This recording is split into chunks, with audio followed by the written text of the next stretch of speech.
Screw Swedish, what a waste of time that was. Alright, look, that's not clickbait. I know some of you probably clicked hoping that it was clickbait. You're thinking, surely I haven't gone to the dark side and I'm gonna be that speaks 21 languages perfectly to strangers in Vietnam. If you're new here and you have no idea what I'm talking about, just know that I'm not that kind of person. I've been working on one language for about 19 months now. I was studying Swedish and French at the same time. I put French aside in April last year, as many people know, because for some reason that video got a lot of views. And since then, I've just been focused on Swedish, and I've found that far preferable to studying more than one language at the same time, because it was just stressful and I was bad at both of them. So that begs the question, what the heck am I thinking? Surely I'm jesting. Jesting, because that's a word people use. I am being serious, and I'm going to tell you why I'm doing this and why you should actually consider doing the same thing. Lately, I've been doing this thing, call it an experiment if you want. I was doing Russian on Duolingo, and I actually had a rule that I couldn't do any Russian of any sort outside of Duolingo. I was trying to do the whole Duolingo tree within a month. I don't speak Russian, I don't read in Russian, I barely know the alphabet. I can recognize some words if they're frequent in the Duolingo tree. Some of you may have seen my Glossica review, in which I mentioned a language that really, you know, like, you know what I mean, that one where you're like, ooh. You're thinking, we got you, buddy, we got you, it's Russian. It's not Russian, it wasn't. One of the reasons that I was dabbling in Russian, if you will. I like this word dabbling because it implies no commitment whatsoever. I just dabble in this girlfriend over there. Stay on point, Lamont. This is what happens when you don't write notes. One of the reasons that I decided that I should get some exposure to a language that I've never been exposed to before. I don't have any idea what it is like to start learning a new language. It's been 4 years since I've actually done that. 1 year before that, it was Swedish, meaning that in the last 5 years, I've taken up 2 languages. And of course, I don't need to dwell on the fact that both of those languages have a large amount in common with English. For the last year or so, I've not had to grapple with Swedish, really. I mean, yes, I can improve it significantly, but it's not foreign. And you would think that, well, okay, but you surely still remember what it was like when it was foreign, but you don't, because the progression is so slow. You tend to think like, oh, this is just how it is for everyone. And I get questions all the time. Like, people say, oh, I'm new to studying Spanish. And I just say, oh, well, you know, what do you like to read? And they say fantasy. And I go, okay, well, now you're reading Game of Thrones in Spanish. And they're like, what? I'm on my second day of reading Spanish. I could barely read that book in English. Okay, my first question is, why can't you read it in English? And then they point out, correctly, I might add, that is the worst advice they've ever heard. The point is, it's easy to forget, and forget I do. The obvious solution, and one that's been posed to me many times, is to just take up another language. Keep working on that and Swedish at the same time, but there's a problem with that. In a word, overheating. It doesn't matter what I take up, how obscure it is, how difficult it is. When I get into something, I get the idea that it is going to be my thing for the rest of time, and to hell with all else, screw Swedish, I'm now doing this. It might be 18th century Mongolia. And when it comes to languages, the most seductive time, the time that I'm most susceptible to be fully gripped by this one thing and just go all in on it, is like the A0 to B1 stage. I'm so curious for it, everything is new. I think if I were allowed, or if I allowed myself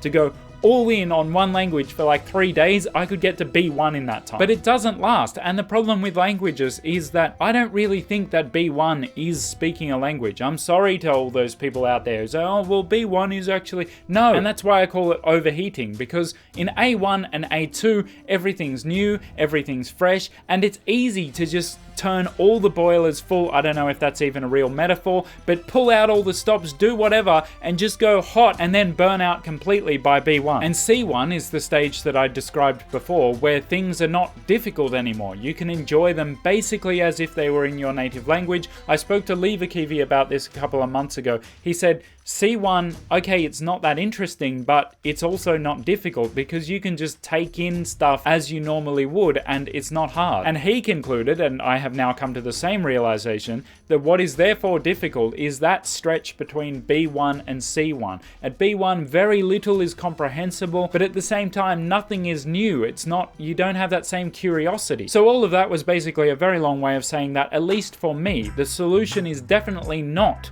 to take up a language for real. But when I was dabbling in Russian for a month, or specifically Duolingo Russian, which is a very specific kind of Russian, I noticed an interesting side effect, and that is that Swedish became super interesting to me again. It was almost as if the curiosity from A0 Russian carried over into other things I did, and very much into language things, or it could be more to do with the mathematics of noticing things, like because I basically understand everything in Swedish, I'm then very switched on to things that I don't understand. That ability to take A0 curiosity to a C1 language, that is like worth bottling and selling. Like, what an amazing thing. Even just in those fleeting moments, it is worth having, just for those little times where your brain goes bing, bing, bing, bing about a new word. No?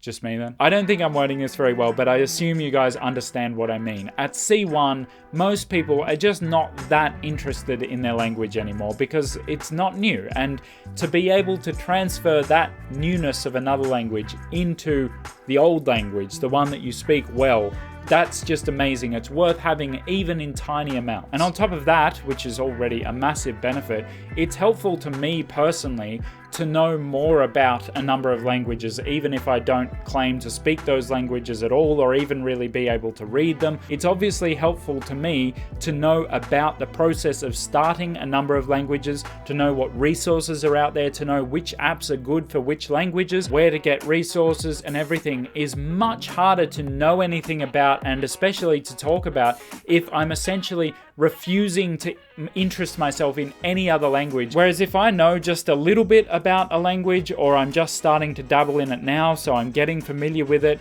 then I become like the perfect candidate to test apps and things in that language. I'm essentially their target audience. I'm someone who's saying, well, how do I learn this language? What's out there? What's good? Blah, blah, blah. The question then becomes, how did I decide on that number of languages in 2022? Why 7? Well, I actually didn't decide on any number, be it 6, 7, 8, nothing, because that's what numbers are. The number 7 is just what I think will probably happen as a product of 2 of the rules. There are rules to this, and you'd best follow them too. The rules are that 1, if I choose a certain language as one of my dabble ponds,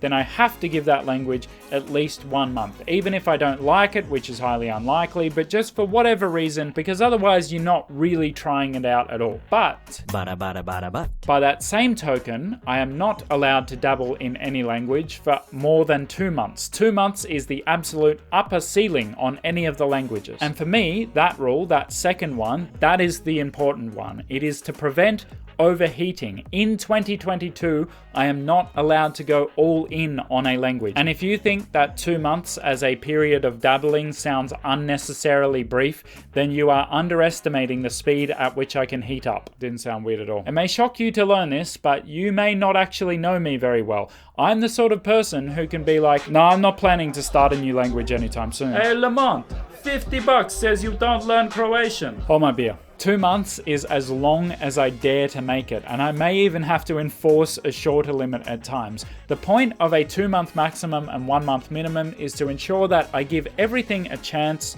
but I don't let anything become my focus. Swedish will remain the focus, and doing this, I hope I can actually focus on Swedish even better. So as tactically strange as it may seem, this is actually my deliberate push against the whole polyglot speaks 34 languages thing. And so it may be that you have one or both of these pressing questions.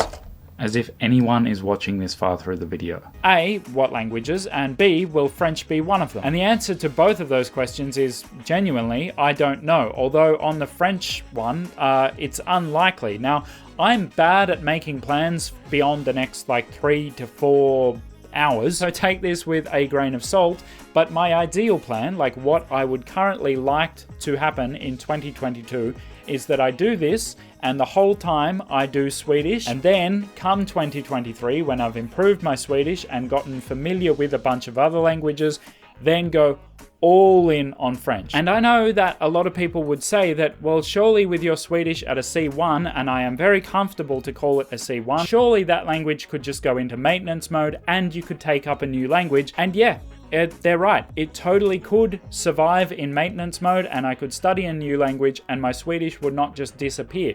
But I have spent only, I say only, about 18 to 19 months taking my Swedish from where it was, which was bad, and kidding myself into thinking it was fluent. Ja, men just det, jag har pluggat hårt, jag är jätteduktig, jag har inte ens varit i Sverige en enda gång. Like, not deliberately, okay? I wasn't trying to deceive anyone. I was just inadvertently deceiving myself into thinking that my competence was much higher than it was. But I've spent 18 to 19 months actually getting to the point that I can understand series and novels almost as if they were in English. Think about this. While I could take up another language from a holistic perspective, that is, the perspective of how much I enjoy doing something as well as how much it gives me. Watching stuff and reading stuff in Swedish is one of the best uses of my time at the moment because it's really enjoyable. It's super easy to do, but I also gain a lot from it. I learn a lot of new vocabulary and everything just seeps into a deeper level. It's a little bit like building a house. But imagine if instead of when having built the house, I then moved in and, put up pictures of my family and fancy bookshelves and stuff. Imagine I then said, okay, well, I built the house now, so instead I'm going to go and live in the dirt while I build another house. I don't want to do that, right? I want to live in my house for a bit. I want to not only enjoy it, but also refine it a little bit, make it a little bit nicer. And then towards the end of next year, I will see how I feel about the prospect of moving out of that nice house into my French house, which is actually a tent and it's full of holes and it's pissing down rain. I don't know if the weather comes into this analogy. And as for the other languages, I have some idea of which languages I might like to dabble in, but I certainly don't know for sure, because remember, the whole point is to not take it too seriously. I'm deliberately dabbling and I'm using the curiosity that I will hopefully have about all the new languages that I get involved in and bringing that into my Swedish as well. I am genuinely going to do this, and I would actually encourage you to do the same thing. If you're trying to get to a very high level in one foreign language, do this to maintain your curiosity about languages in general. I've found it works. What do you guys think of the plan? Let me know. And if you want to see me talk about this stuff more often and more candidly, I do so far more frequently on Patreon, so maybe consider supporting me over there. Thanks very much for watching, and I will see you next time.